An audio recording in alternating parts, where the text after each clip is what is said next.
Alexander, how you doing? I'm very well. Good to start the week. Yeah, we have some big news. We couldn't do a live on Friday, guys. I'm actually in. I'll give a real quick explanation. I'm in Athens, Greece. I arrived last week. The internet is shot. I've been having them over here 2-3 times over the last week. Then they just kind of disappeared, and I'm trying to chase them up. This is Greece. So they come and then they disappear for 3-4 days. But they should be coming tomorrow now, and supposedly they're going to be fixing it. Otherwise, I'm going to be switching from Nova to Cosmote. I've had enough with these guys. So anyway, I'm doing all of this from my mobile, from the mobile internet. So I apologize if I cut out every now and then, guys. Hopefully I won't. But if I do, I apologize for it. But we wanted to at least get a live in because we couldn't do it on Friday. And so we have big news this Monday. First of all, Alexander, how are you doing? I'm in London. Very well.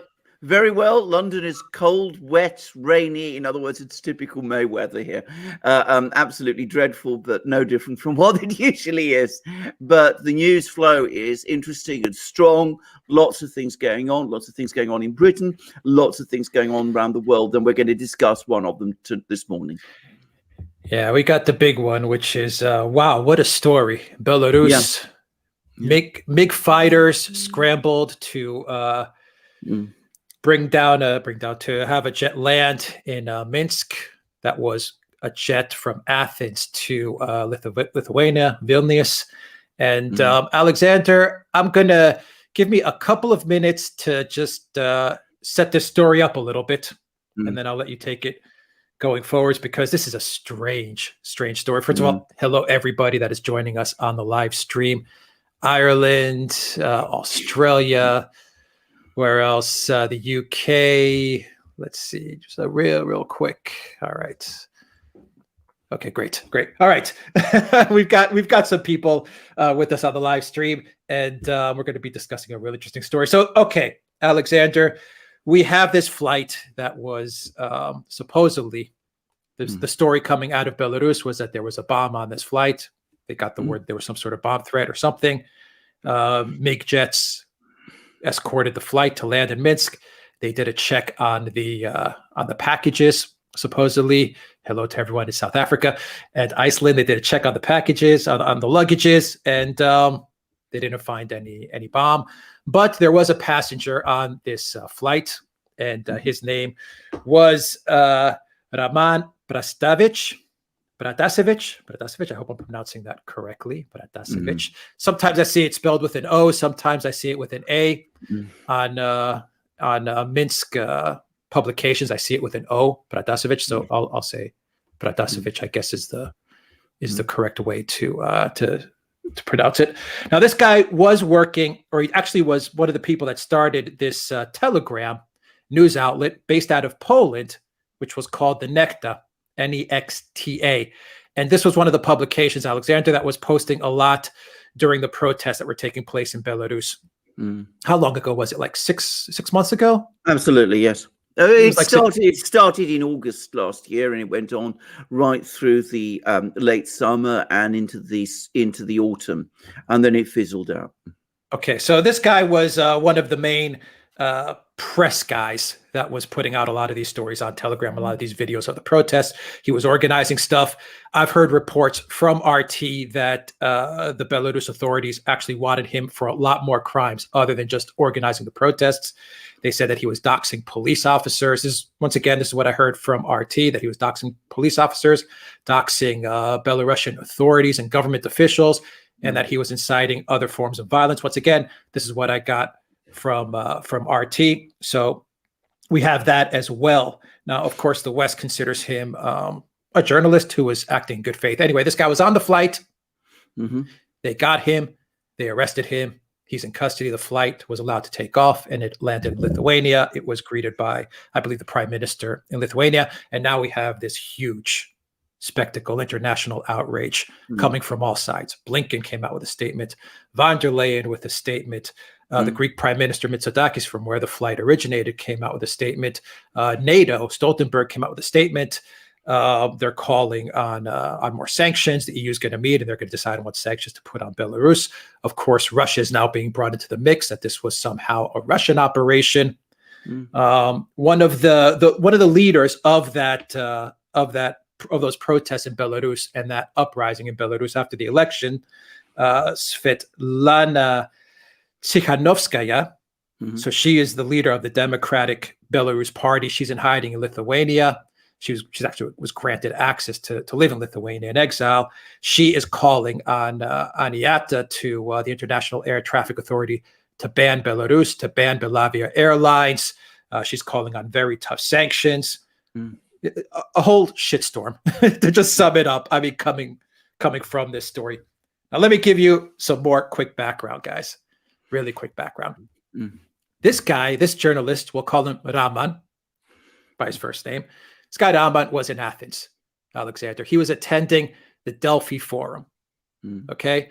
Now, I'm sure you're aware of this forum that takes place. This is kind of like a Davos World Economic Forum light. It's Greece's version of the Davos Klaus Schwab World Economic Forum. It's basically a bunch of globalists or globalist wannabes from Greece, and they managed to invite some other lower level globalists to attend every now and then. And when you guys can go to the site delphiforum.gr, when they have this forum, they talk about all kinds of woke issues. When you see some of the seminars that took place, it was stuff like the EU and the Green New Deal in Europe, the Me Too movement in Greece, how to make Europe, how to create a successful reset in Europe. I mean, these were literally the titles of the seminars. Some of the titles, though, talked about Europe and how to deal with Russia, press freedom in Eastern Europe, EU relations with Russia and Eastern Europe, human rights and Russia and Europe. So these are some of the topics. Speaking at this forum, Alexander, because a lot of it was virtual with Zoom, but there were some people who were present. One of the keynote speakers and speaking at this forum was U.S. Ambassador Jeffrey Pyatt. Now, everyone that's watching this live stream, I'm sure you have heard that name, Pyatt, Jeffrey Pyatt. He was the ambassador of the United States in Ukraine, who famously was talking to Victoria Nuland when Victoria Nuland said, F the EU, that famous line. And they were talking about Yats. Yats is our guy right before the Maidan. So Jeffrey Pyatt, he's now the ambassador of the United States to Greece. He was a keynote speaker. Also speaking via Zoom, one of the speakers was the leader of the Democratic Belarus movement, Svetlana Tikhanovskaya. Okay, so I imagine, this guy, Raman Protasevich, he was supposedly he was attending this conference. Okay, so that's why he was in Greece. Supposedly he was attending this conference. Now, I want your thoughts, Alexander, on a couple of things. It is my opinion. This is just speculation. By the way, I've researched everything and seen the speaker guest list, and everything's confirmed with all the people that were at this forum. With all the cyber attacks that are taking place and everything that's going down in this guy, Raman, obviously has some connection to the West. Obviously, he was in Greece for more than a conference, is my opinion.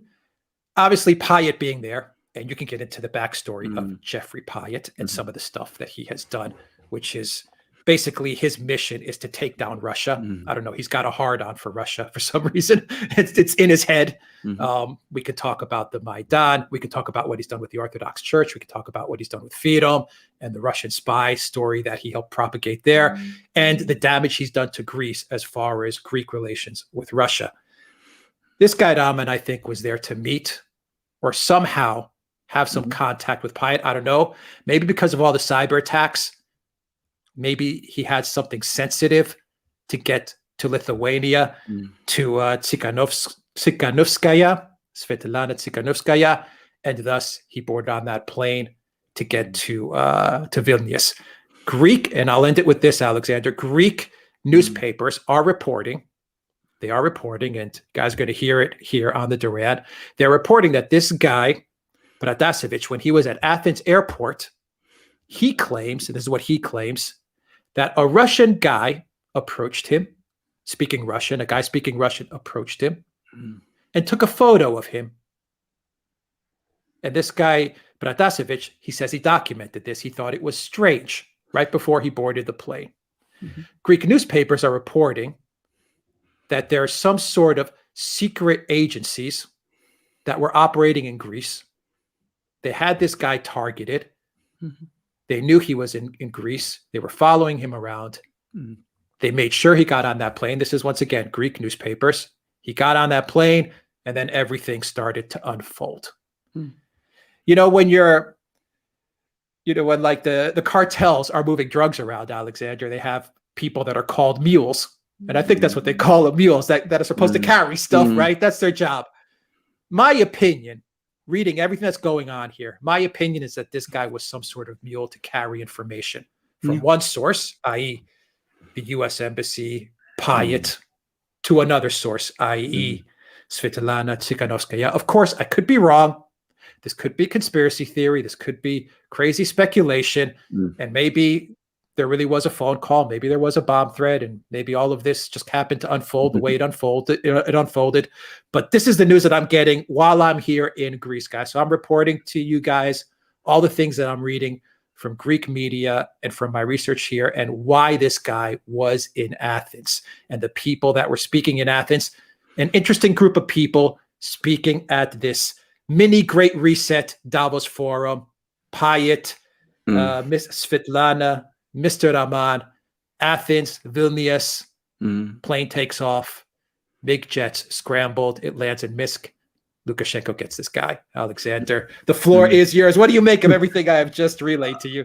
Well, I think you're spot on. And can I just say, by the way, just for in parenthesis and very quickly, my father did once attend the Delphi Forum, and his comments to me are exactly in accord with how you've described it. So just to quickly add that. So anyway, let's go over this quickly. Now, there's one first point which I really must make. I mean, we hear all this huge outrage, anger, complaints, statements about the fact that the Belarusian authorities forced this plane to land in Minsk and arrested this person in Minsk when the plane was brought there. And this is, spoken about, and it's discussed as being outrageous. There's even talk of hijacking and all that sort of thing. It's not that long ago, back in 2013, when the airplane flying the president of Bolivia, Evo Morales, from Moscow to La Paz was brought down over European airspace by the European authorities and searched, despite the fact that it had obviously sovereign state protection because it was the private jet of the president of Bolivia, and in the belief, which proved to be completely wrong, by the way, that Edward Snowden, the American whistleblower, was on board. So, obviously, all of these people, when they affect all this outrage, maybe it's worth remembering that this is not the first time this has happened. And some of the people who are complaining about it loudest are the people who did it once before. So let's not, get too swayed by all this outrage. But I think you have put your finger on exactly what happened. Let's just go over the events in Belarus over the last year or so. Firstly, we had a very strange episode around this time last year when an airplane was diverted to Minsk with all kinds of Russian people on board, mercenaries as they were called. It was alleged that they were involved in a plot to overthrow President Lukashenko of Belarus, apparently in an attempt to basically isolate him from the Russians. It subsequently turned out that this was that this was all a plot orchestrated against Lukashenko by Ukraine and the United States in order to create trouble between him and the Russians, which was then cleared up. Then there was the election in Ukraine, in Belarus, which Lukashenko claimed that he won by 80% margin. Many people, myself included, certainly think that is inflated. But I also happen to think that he probably won a plurality, perhaps even a majority of the votes, because I think he has quite a lot of support in Belarus. We then had very large protests in Belarus against the election result. Now, for a long time, I, along with most people, assumed that these protests had a local origin. In other words, that they grew out of dissatisfaction against Lukashenko within Belarus. And to a certain extent, I still think that. But what has become increasingly clear over the last few weeks is the huge extent of Western financial backing for the opposition in Belarus, the extent to which all of these various organizations that were operating in Belarus and were behind the protests were being backed and financed by the West. And it's quite obvious that all of their communications, their private communications, have been compromised, and Belarusian and almost certainly Russian intelligence has been keeping careful track of everything that these people were up to and which they were doing. So that operation, in effect, has been blown apart. And in fact, what happened was, over the course of last year, the opposition protests dwindled and they eventually sputtered out, and Lukashenko remained in full control. Then, a few weeks ago, we got further reports from Moscow and Minsk about an attempted coup in Belarus, apparently by the same people, or some of the same people who were involved in those protests. This time they attempted to suborn parts of the Belarusian military in order to carry out a coup against President Lukashenko. And this is all going to be connected with, apparently, allegedly, a cyber attack to black out Minsk and to prevent the police and military being organized to defend the government. And there was apparently talk that the president of Belarus himself, Lukashenko, was going to be assassinated. And President Putin of Russia discussed this attempted coup over the course of his address, his recent address to the Russian parliament, spoke of it as if it was an undoubted and unquestioned fact, discussed how this was something in which Western intelligence and security services had been directly involved, and called them out on it. And the astonishing thing is that there's been almost no reporting of this in the West at all. The talk of the coup in Belarus has gone by almost invisibly. Then we learn over the last few days about this gentleman, I shall call him Raman, I struggle to pronounce his second name, was attending this conference in Athens, in Greece. And Jeffrey Pyatt, as you rightly say, was the US ambassador who was addressing this conference. Jeffrey Pyatt is a person with form. He was the US ambassador in Ukraine at the time of the Maidan events. He is known to have played a key role in those events. Russian intelligence, I presume it was them, caught him having a telephone conversation with Victoria Nuland, then Assistant Secretary of State of the United States, over the course of those protests, in which they discussed and agreed with each other on who should be the various members of the future Ukrainian government, the pro-US Ukrainian government. They even identified who the prime minister was going to be. And it was absolutely clear that Pyatt played an absolutely key role in all of this. Pyatt has also played, and I think this is something I'm going to stress, is to some extent speculation on my part, but which I think I have no doubt about. He's also played a very big role since he was reappointed ambassador to Greece in creating coolness between Greece and Russia. From the moment he started, he became ambassador. We saw Russian diplomats being expelled. We saw talk about the Russians infiltrating the Greek nationalist movement that was protesting against the name change of Macedonia.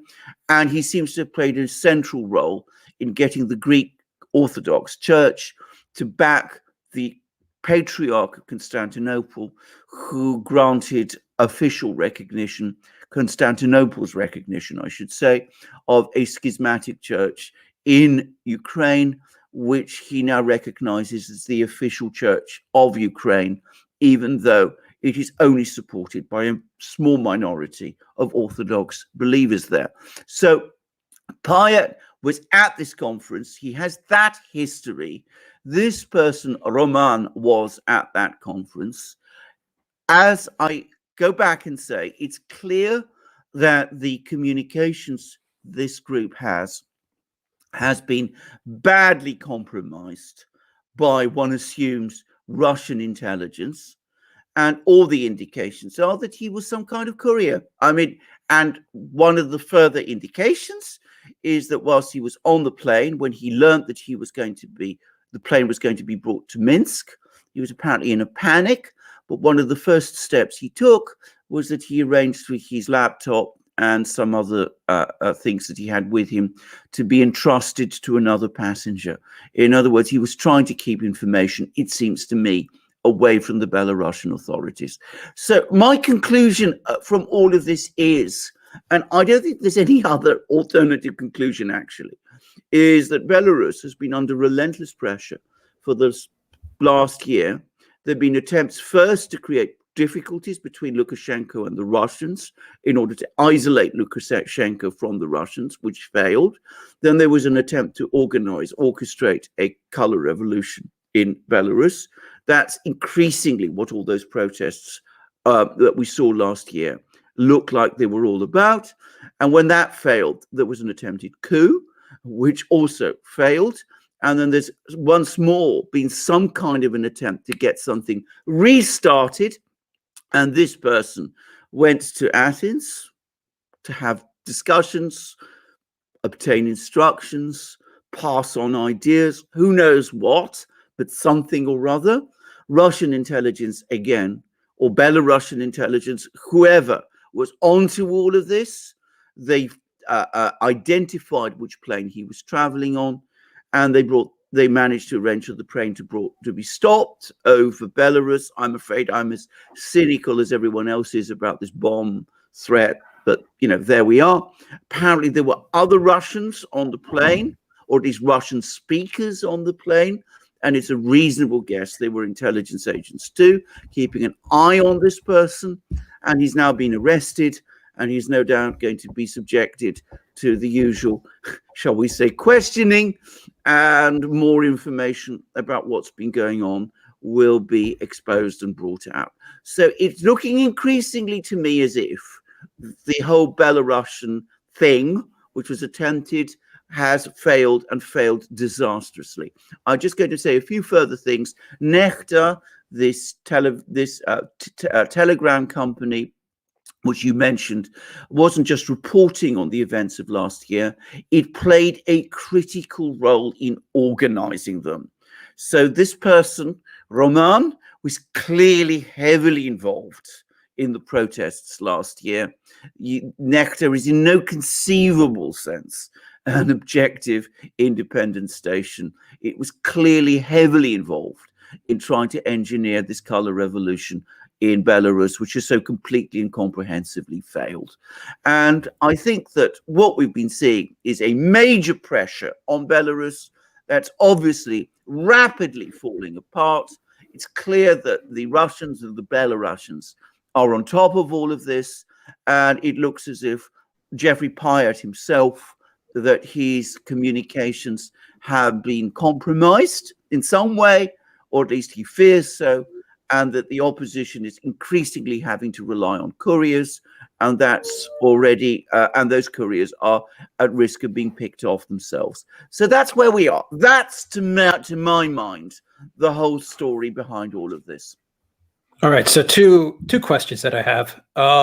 There's actually, let me make one more comment. You did mention Morales, which is absolutely, where was the outrage over Morales in Austria? Austria actually came out and condemned what happened with Lukashenko and Raman, but it was Austria that played a pivotal role in bringing Morales' plane down. So this is very interesting. We also had in 2016, Alexander, an incident in Ukraine with a Belavia, Belarus airliner that was actually forced to return back to Ukraine because the Ukrainian authorities wanted an Armenian journalist by the name of Raman Protasevich, who was living in Moscow, and he was reporting things that went against the Euromaidan revolution. So they found out that he was on a Belavia plane, and they actually forced that plane down as well. They later released him, but that was an incident that also took place that no one commented on. No. The other thing that I want to ask you about is Mitsotakis, for example, came out with a strong statement, and he said, enough is enough. and he was referring to Belarus, and he was referring to Russia. He said, enough is enough. We need to do something. And I mentioned that the EU is going to have a meeting and they're going to decide on sanctions. And of course, we heard the statements from Blinken and from von der Leyen. And now they're talking about you must release the journalist and human rights and all that stuff. Where is the outrage over Assange? Where is the outrage over Julian Assange? Mitsotakis has never, and I may be wrong, Kyriakos Mitsotakis, if I'm wrong, please contact me and I will apologize. Have you ever sent out a tweet saying enough is enough over the detainment of Julian Assange? Have you ever done that? My guess is no, you have not done that. So that's the other thing that I would like you to comment on. And finally, Alexander, this is the big question that I need to ask of you. And I'm very interested to see how you answer this. This was a risky move from Lukashenko, was it not? I mean, given everything that we're piecing together, and once again, we're just piecing things together. We don't have, we're not certain about what was going on. We just think there's a lot of interesting coincidences that are taking place for all of this to bring us to where we are today.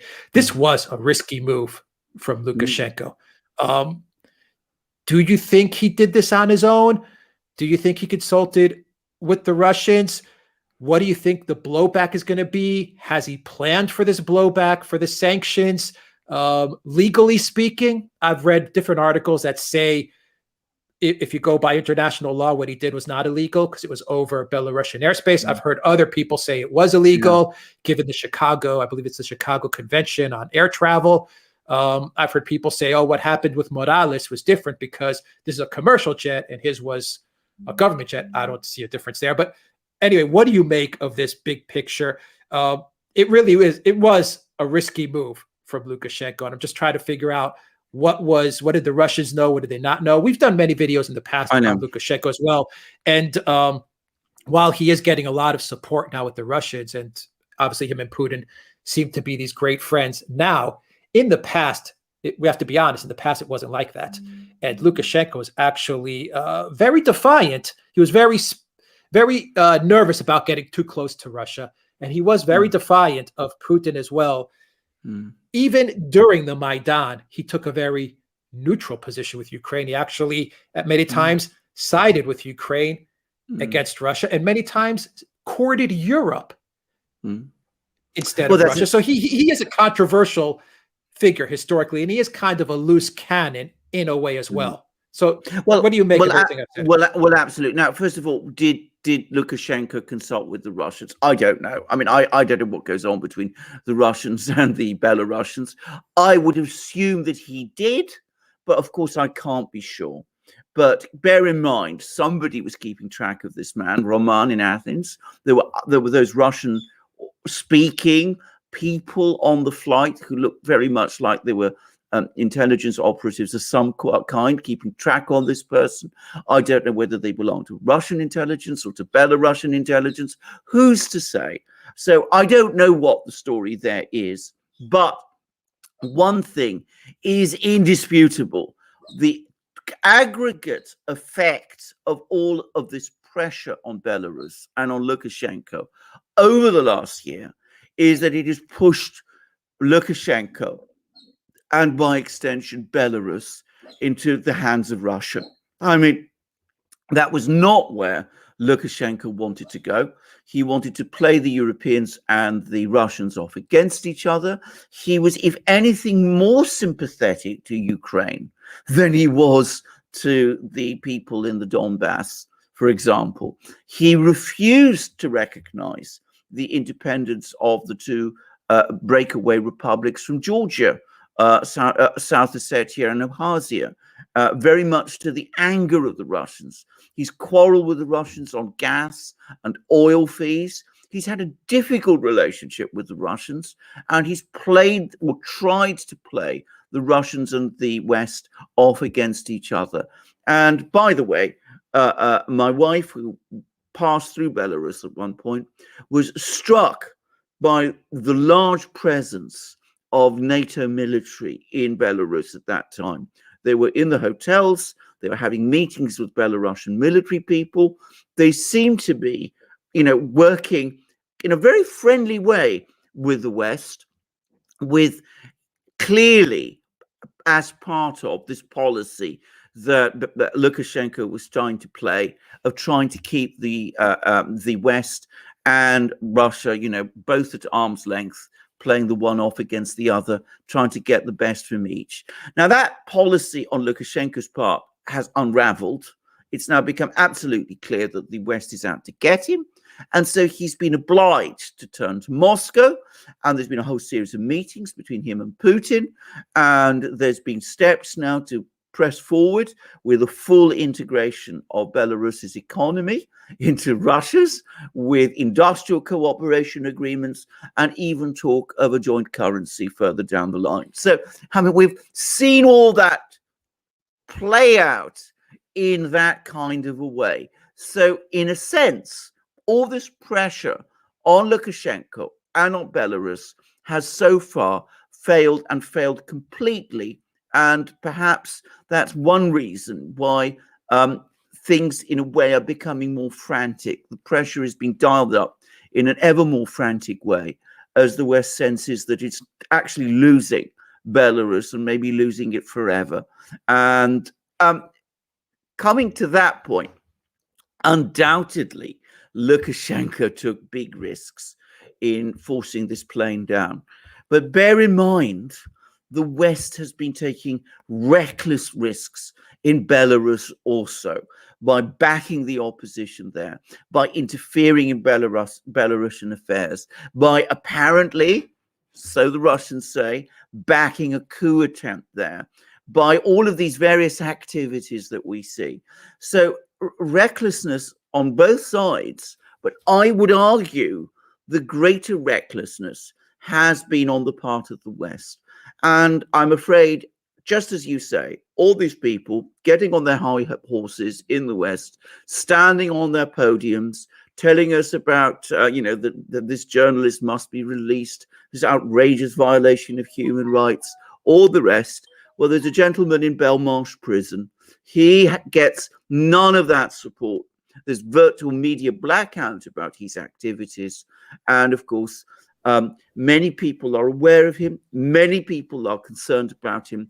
But you will absolutely not get Mr. Mitsotakis, Ursula von der Leyen, Josep Borrell, Angela Merkel, Emmanuel Macron, all of these people, none of them, Anthony Blinken, none of them are going to come out and are going to start saying, how terrible it is that Julian Assange is being treated in this way.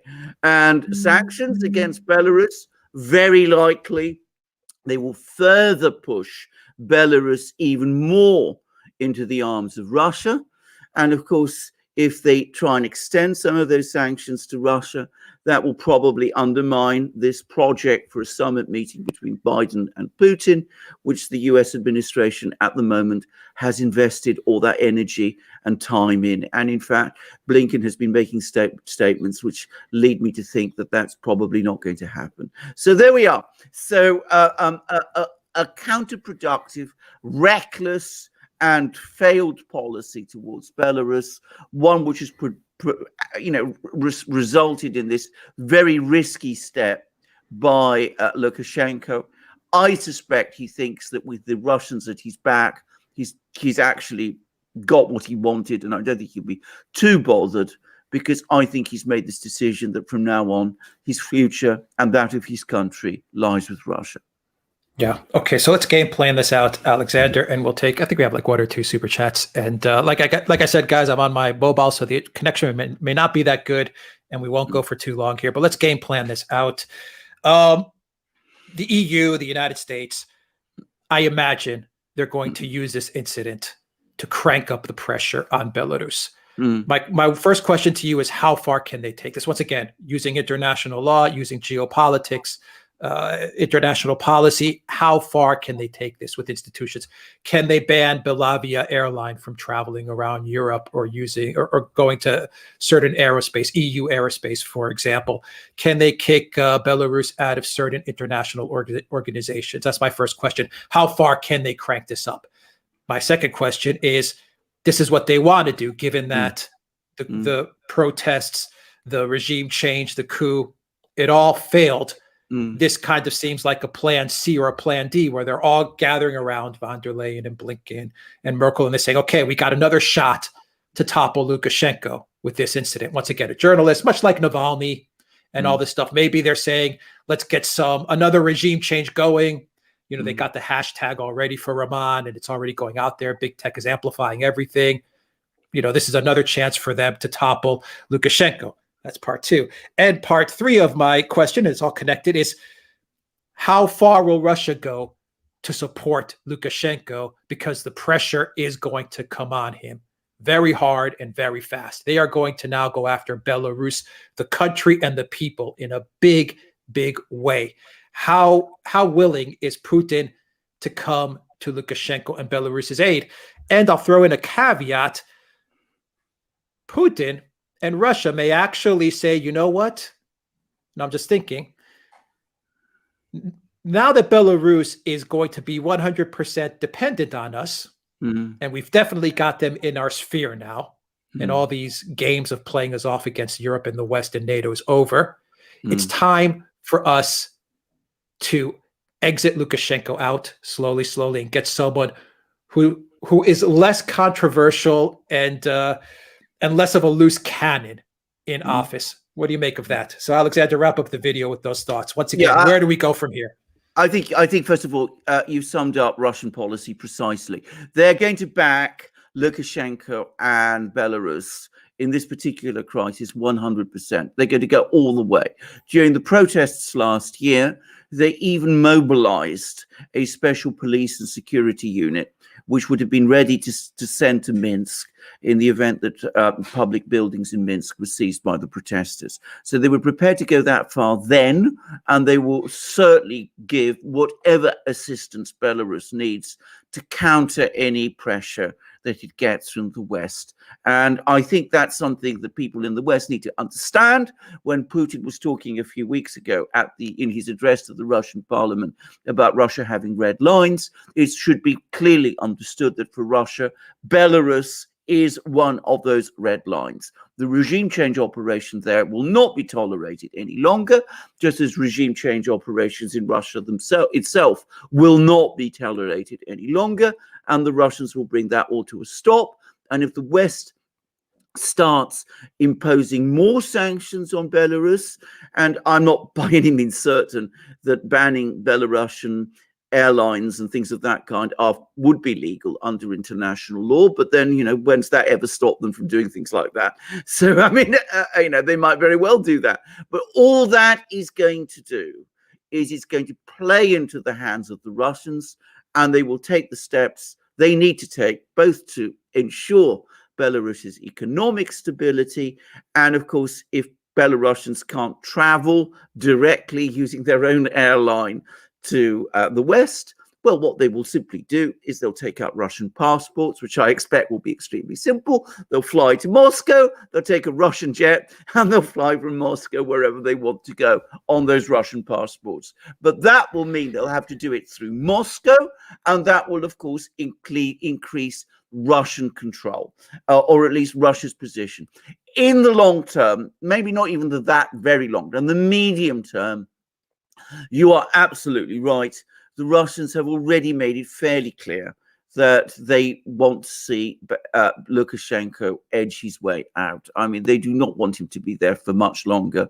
I mean, he annoyed them on so many occasions and to such an extent that they will be very happy to see someone who they see as more reliable and more steady in charge in Belarus, whom they can trust, and who they can be sure will lead the country more conclusively into their political orbit.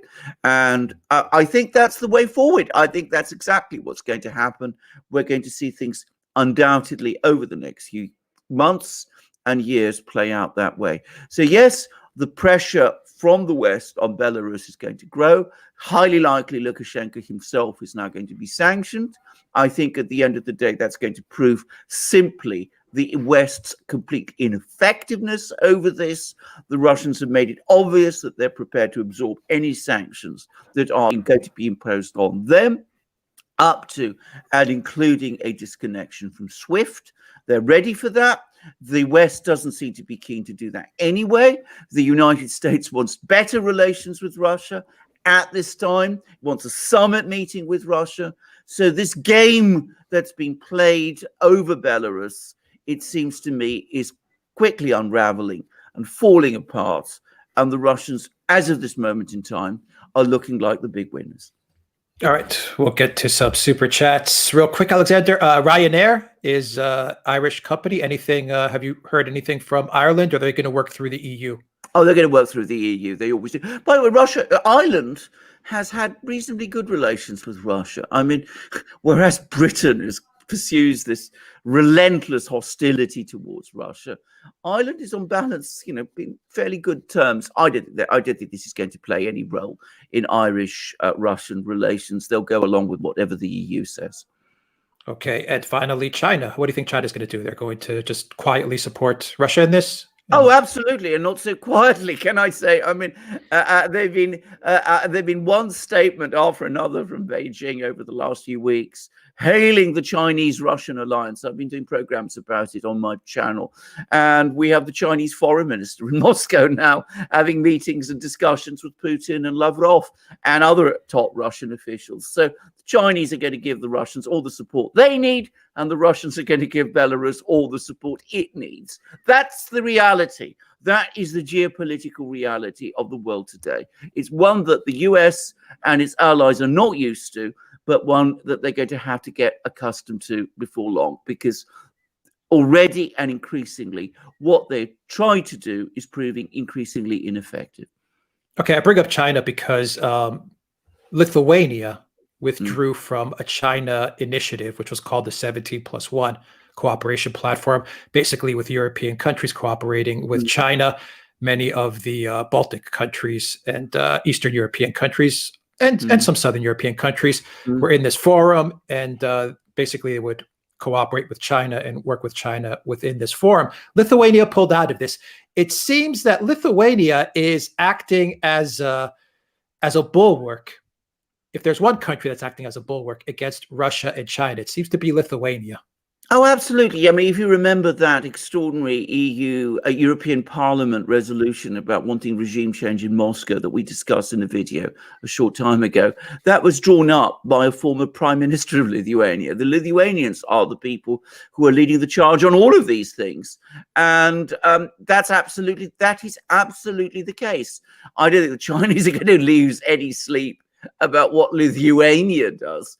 I mean, most Chinese probably never heard of the place. Why Lithuania? Why Lithuania? Well, of course, it's a former part of the Soviet Union. It's also got very strong political and historic connections to Poland. Poland has issues with Russia. Lithuania has issues with Russia too. It's Catholic, and I mean, there's a history. Let me put it like that. I mean, it was brought in. Stalin brought it under Soviet control. Many people in Lithuania, most people in Lithuania, were bitterly opposed, and there's this long history of antagonism between Lithuanians and Russians, which obviously some people are playing on. And of course, the other thing is, it's always important to remember with the Baltic states, they are very exposed.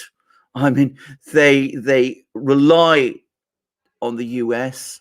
The US is far away. Russia is this colossus on their doorstep. They're very nervous of what Russia might one day do to them. So that makes them even more shrill in their anti-Russian policies. I think it's a very foolish and unwise long-term policy, but that's what they seem to do.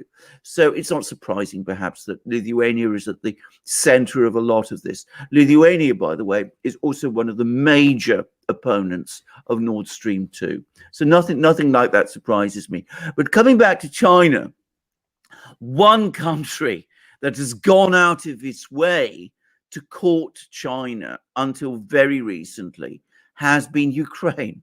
Ukraine, having lost a lot of, well, nearly all its market in Russia, has tried to substitute by selling a lot of the things it used to sell to Russia by selling them to China instead. So they will not be happy if relations between China and the West go spiral totally downwards, and between China and Europe spiral totally downwards, because that will be another market for them gone. But there we are. They made their bed. They must lie on it now. That seems to be the trend. I mean, the world is, it's Russia, China, and other players, and the EU and the US. I mean, it's as clear as day. That's where we're heading.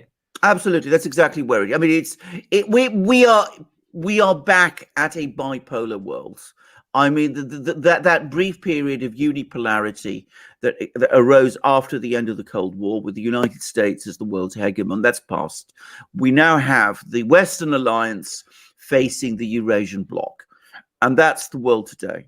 That is how things divide. And again, I did a program about this recently on my channel, with the Chinese bragging that, and correctly bragging, by the way, that China and Russia together are far more powerful than the USSR and the Warsaw Pact ever was. And they're absolutely right. They're totally correct in what they say. And again, it's something the West will just have to get used to. Yeah, and I'm sure the EU is very nervous having a Biden in the White House. Absolutely, very nervous. Yes, that's so interesting that you just say that, because it's a topic we might want to touch on in a future live or a video. But I mean, all those people in Europe who were so keen on getting rid of Donald Trump, now they've managed that. Well, they find that what they've got now may not be quite what they expected. So you know what they say, be careful what you wish for. Exactly what's going through my mind. Be careful what you wish for. Exactly. All right, let's do some super chats, and we'll wrap it up. Alexander, we have from Peter Buston. Hello from the UK. Hello, Peter. Thank you for that. Super chat we have from Greek Spirit 1821. Do you know of the political party Elam in Cyprus? Also, have you heard of Ilias Kasideris, his new party called Elines για την Πατρίδα, Greece for their homeland? Translated, P.S. I'm Greek from the north of London, just like Alexander. God bless. Thanks. Thank you very much. I'm not so up to date with Greek politics as that. I think Alex. Elam, Elam, I know in Cyprus. They're kind of like they are the patriotic I was going to say nation states party in Cyprus, and they are growing year on year. They're growing. I mean, not huge, but they do have some presence. And Kasidiaris, yes, I've heard of his party, but I don't know much about it. And I believe he was also in Golden Dawn, if I'm not mistaken. Oh, really? But, interesting. Yeah. I mean, I can't comment on these. I suspect over time we're going to see these sentiments increase, both in Cyprus and Greece, but that's probably going to take a very long time, because given the realities of politics, forget about it, man. Openings are so small, to be realistic. And after Mitsotakis, his stance that he took with all of this and what was going on at this Delphi forum, Greece is cucked. No, they're cucked. Forget about it. There is so much debt there. Yeah, he's too aligned with the United States, and as a result, he's losing opportunities for Greece. But we've discussed this on other programs, and I think this is such a big topic. We'll perhaps come to it later, but not now. Yeah, Greece is not going anywhere. All right, with as far as their alignment with the U.S. and NATO, from Raphael and 999 super sticker, which says thank you. And we have one more super chat. Let me find it here, from Magnesia Shan. On the premise that any mortal man choose one good fight, do you think Julian ever egged it, regretted? I guess wanted to say regretted it or egged it. I'm not sure what the question is, but I think you understand the general premise. Absolutely. Now, I've never spoken to him. I've had no direct dealings with him at any time. I have spoken with many people who have done, and they all, because I've floated this very issue, they all tell me, without exception, that he has expressed no regrets at all. That if he had his time again, he would do everything the same way. He is a remarkable man, very unusual, very extraordinary, very difficult person sometimes to give advice to and to work with. But he believes in what he's doing. He's a person of extraordinary commitment and principle, and he has never expressed or indicated any regret whatsoever. All right. I'm just looking at the live stream real quick. Roberta says, Lithuanian people love Russian people. It's our government. Teethless chihuahua barking on Russian. I'm sure that's right. I mean, I think I'm sure that's true. By the way, I mean, I don't know Lithuania very well. I mean, I do know Poland. And what we've just heard about Lithuania certainly applies to Poland.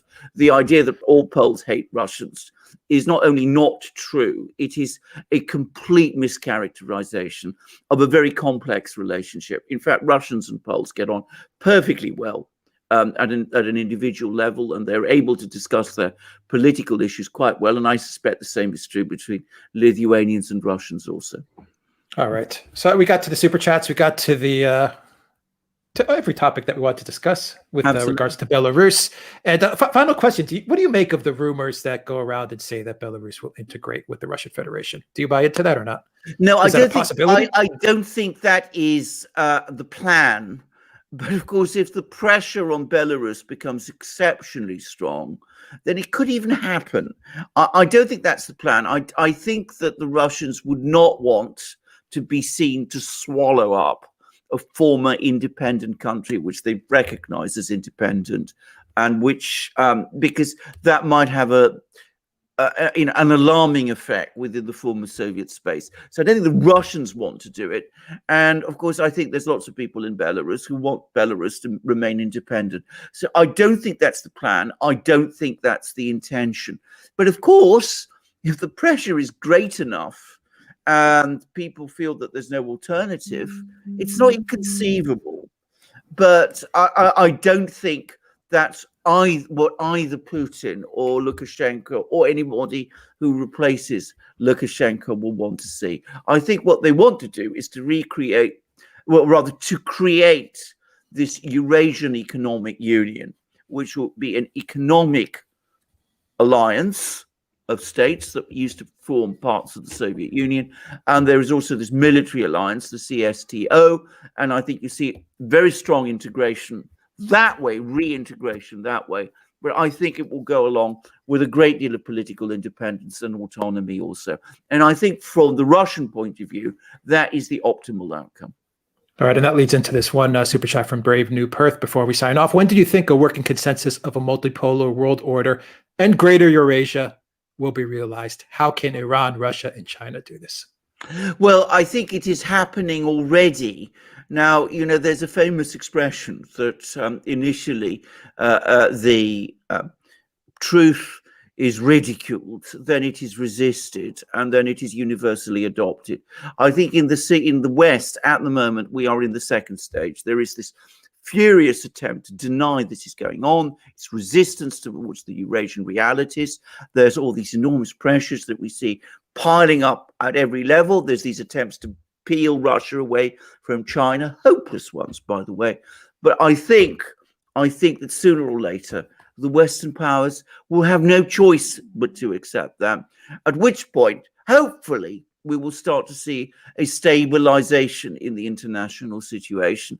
It will mean that the neocons will have to be shown the door, however, in the United States, and that's going to be a very difficult thing to do. Yeah, Nuland is back in office, so Nuland and Payet, they're back together again. Absolutely, of course they are. Exactly. Yeah. All right, guys. We'll end it there. Alexander Mercouris in London. Any final words, Alexander? The final message I'll read. How about they make some fuss about Assange? I agree with that sentiment. Oh, absolutely. I completely agree with that. And so they should, and so should we, and so should all of us.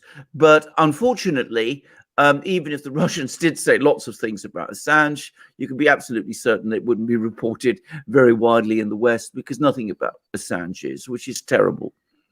But anyway, it's we've seen a strange game of chess being played on Russia's western borders. My own sense is that we're at the end game now. I think both in Belarus, the Russians are definitely conclusively ahead, probably shortly going to win. And I think in Ukraine too, I think things are beginning to move towards an end game there also. I mean, Zelensky's again apparently desperately trying to get a summit meeting between himself and Putin set up. So I think we're beginning to edge towards some kind of an end game. We're not quite there yet, but hopefully when that comes, that will be another factor that may cause the international situation to settle. We shall see.